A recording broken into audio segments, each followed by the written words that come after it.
오늘도 주님의 말씀을 통해 하나님 나라를 누리는 복이 있기를 주님의 이름으로 축원합니다.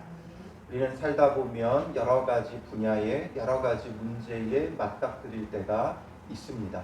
어떤 문제에 맞닥뜨렸을 때 관계된 어떤 담당자나 전문가를 알고 있으면 얼마나 큰 힘이 되는지 모릅니다. 저는 일전에 저희 큰애가 이제 치과에서 검진을 받고 나서 그 치과에서 견적을 내주는데 약 150만 원을 내주더라고요.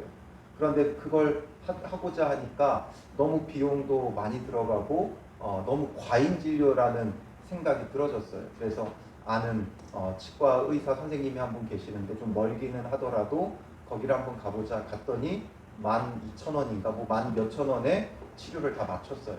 물론 아는 지인이고 또 목사님이라고 좀 많이 이렇게 그 할인을 해주셔서 그렇게 하기는 했지만 이렇게 아는 분 한 분이 있으니까 문제가 아주 수월하게 해결되어지더라고요.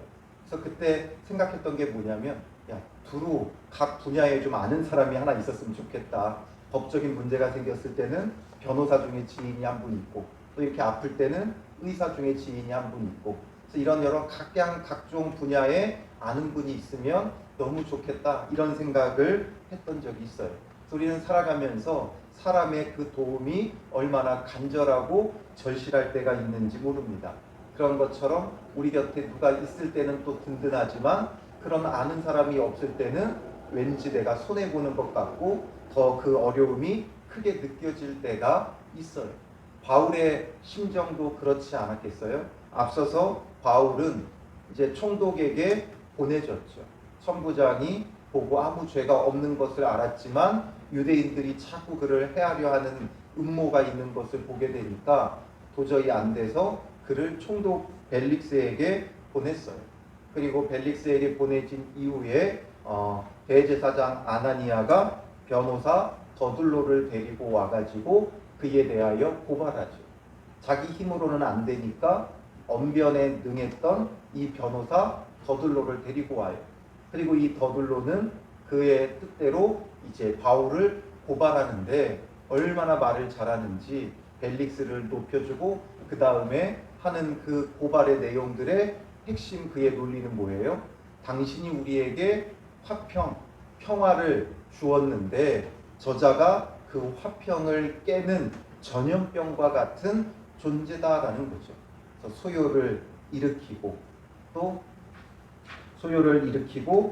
나사렛 이단의 우두머리고 성전을 더럽게 하려 한다 이런 것으로 그를 고발하지만 결국 그 핵심 그 안에 흐르는 벨릭스의 마음을 움직이고 있는 그 가치는 바로 거기에 있는 거죠.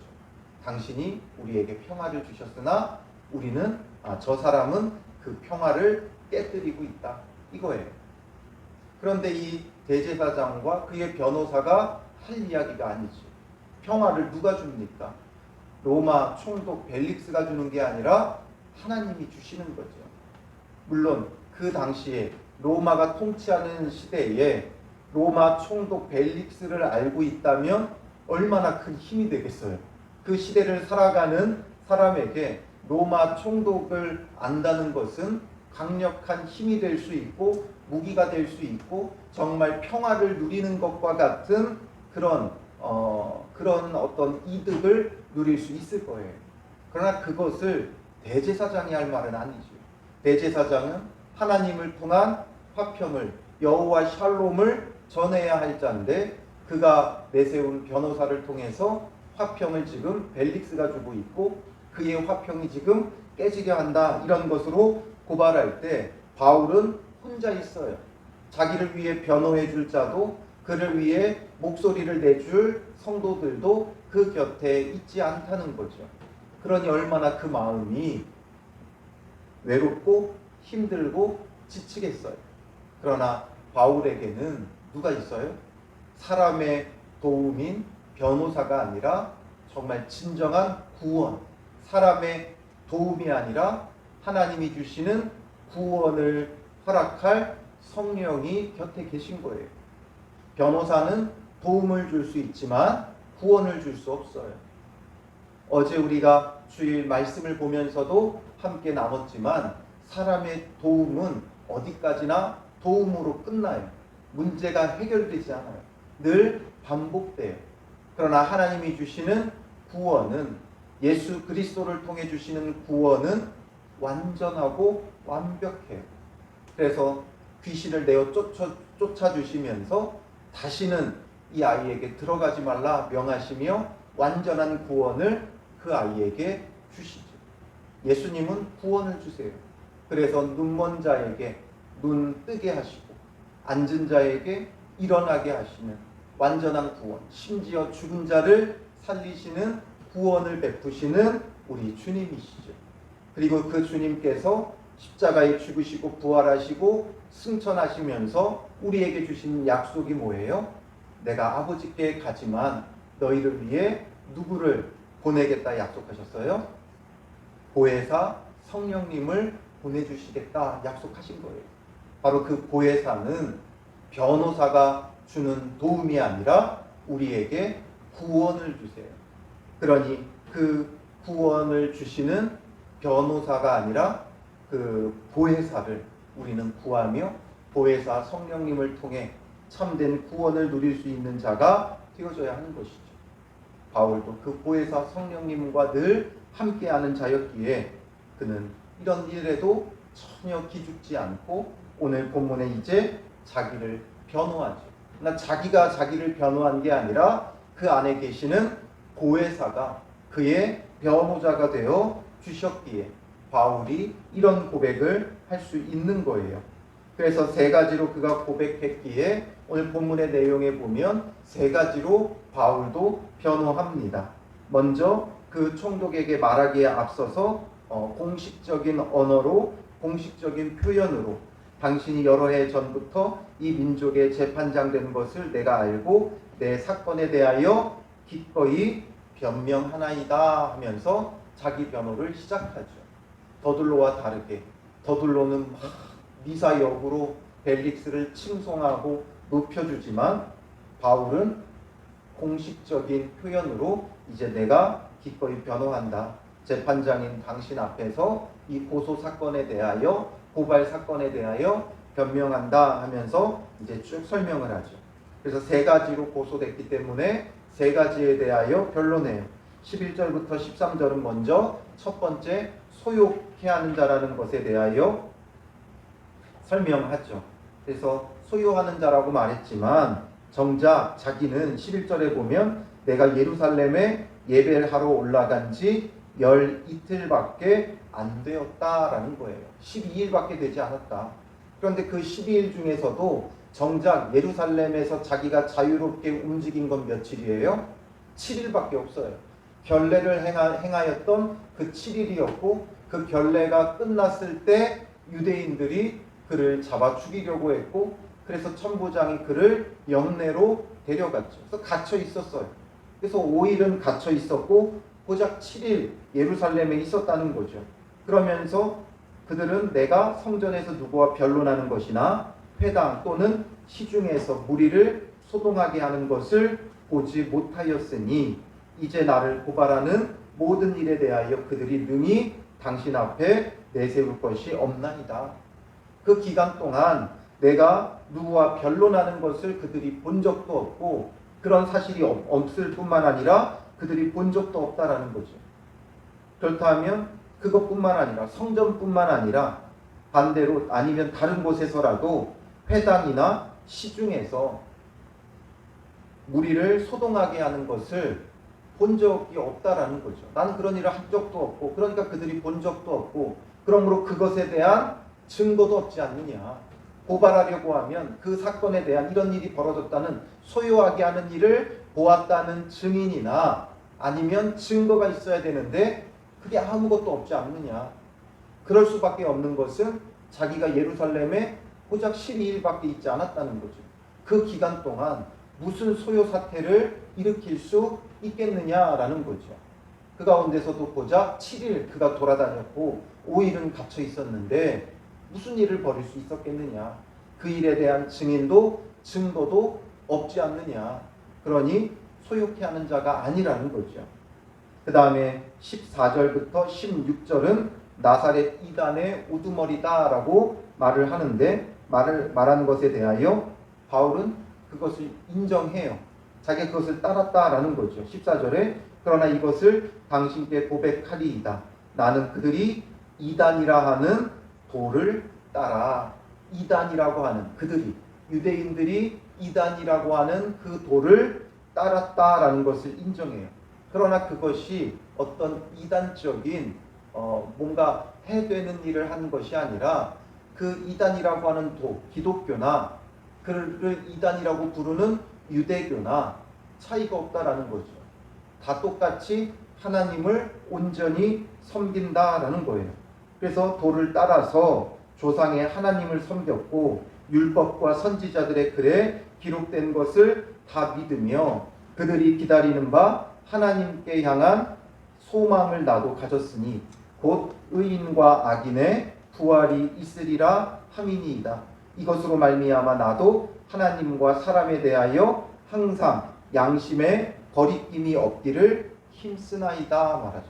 그 도를 따라서 정말 진실하고 신실하게 하나님을 섬겼다라는 거죠. 그러면서 그 신실함을 어떻게 말해요? 양심에 거리낌이 없기를 힘썼다라는 거죠.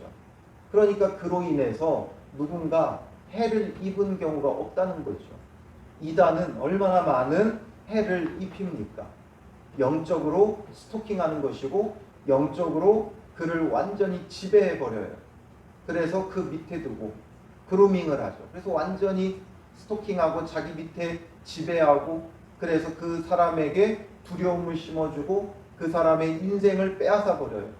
그런데 내가 이 도를 따름으로 누가 인생을 허비하고 낭비하고 또 빼앗기고 이런 경우가 없도록 하나님과 사람에게 양심 있게 행했다라는 거죠. 진실하게 행했다라는 거예요. 그랬을 때 이 벨릭스도 유대인들의 총독 역할을 했기 때문에 그들의 어떤 종교나 그들의 어떤 신앙생활에 대한 것들을 다 빠삭하게 알고 있었어요.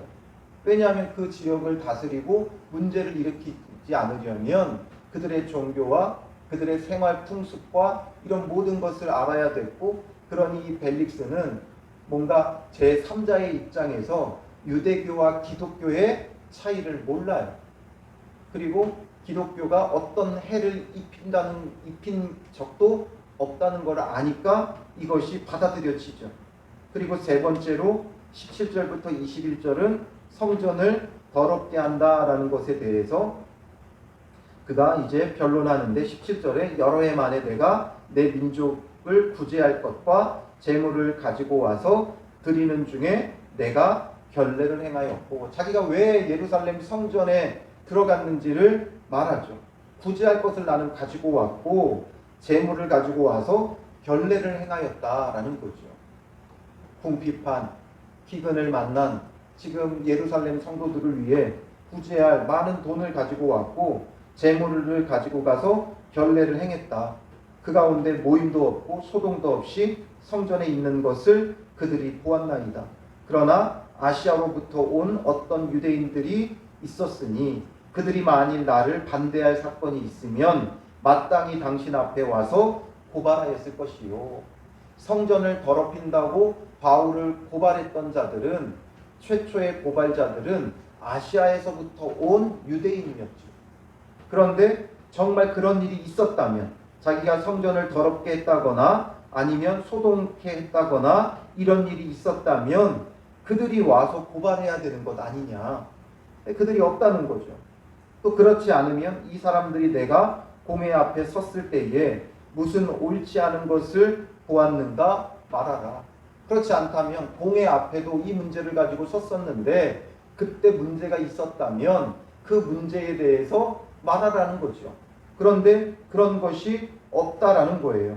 오직 내가 그들 가운데 서서 외치기를 내가 죽은 자의 부활에 대하여 오늘 너희 앞에 신문을 받는다고 한 이 소리만 있을 따름입니다.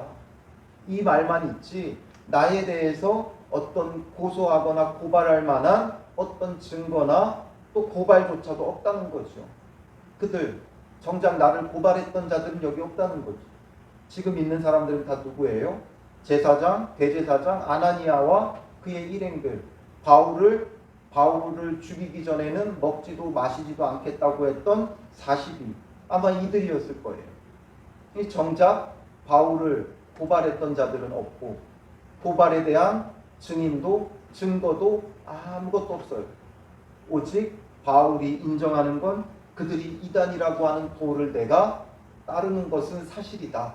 그러나 그러니까 이것을 거짓으로 숨기지 않죠. 있는 그대로 말을 해요. 그러나 이것이 오해다라는 것을 분명히 말하죠. 나는 하나님과 사람을 양심 있게 섬겼다라는 거죠.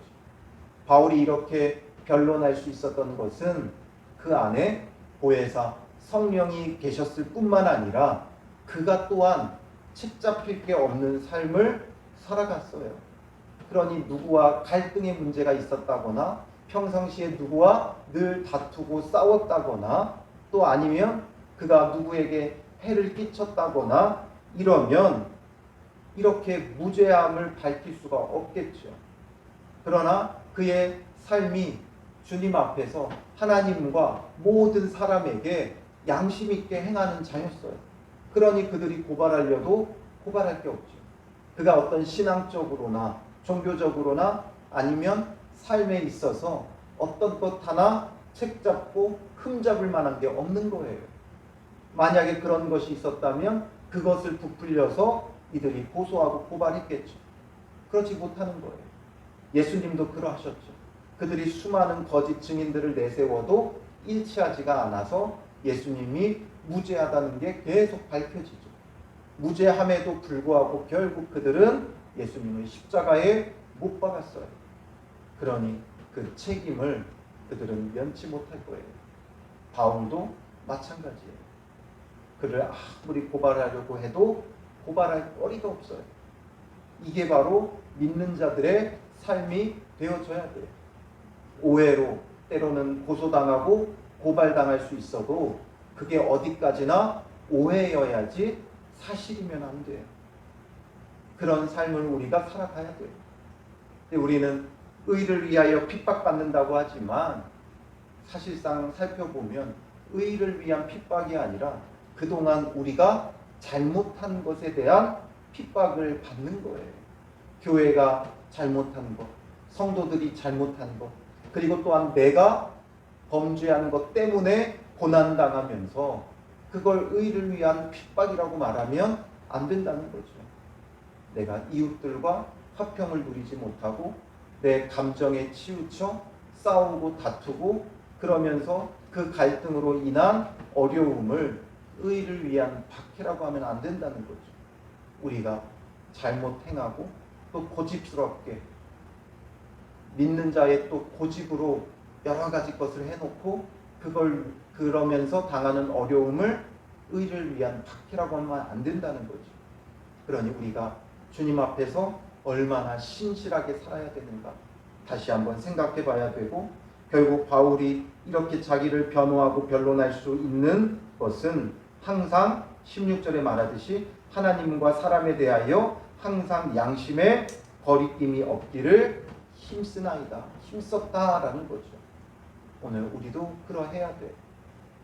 부끄럽고 수치스러운 일이 없도록 하나님과 사람 앞에 양심 있게 행하기를 힘쓰는 자가 되어져야 하는 것이죠. 그리고 세상에 도움을 바라지 말고 우리의 진정한 보혜사, 구원을 주시는 예수 그리스도께서 보내신 보혜사 성령님을 의지하고 성령의 충만함을 받아야 돼요. 그러면 세상의 전문가가, 관계자가, 관련자가 없어도 주께서 우리를 구원의 길로 날마다 인도하시는 거예요. 도움의 길이 아닌 구원의 길로 인도하시는 주님의 그 구원을 바라보는 믿음의 사람이 되어져야 하는 거죠.